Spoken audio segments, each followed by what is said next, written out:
everybody, welcome back. As you can tell by today, we are doing another wash and go. This time we are using the Ouidad products. We are going to be using the Advanced Climate Control Heat and Humidity Gel. So here is what this gel looks like. We're going to be using this today alone to do our wash and go. So stay tuned. Let's go ahead and jump right into the process and see how it turns out.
We are back with my final results of my wash and go using the Ouidad Advanced Climate Control Gel. Now my curls are super defined, they're soft, and there's really no frizz to be seen.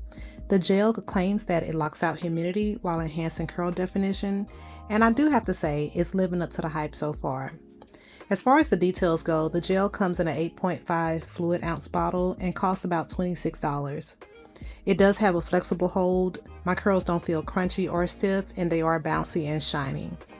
Now, if you want to check out the description in the box below, I'll leave the link for you all. I'll be giving my final thoughts on how it holds up throughout the week in the comments below, so let's chat there if you have any questions or if you've tried it before. If you found this video helpful, don't forget to hit that like button, subscribe to my channel, and I'll see you all next time.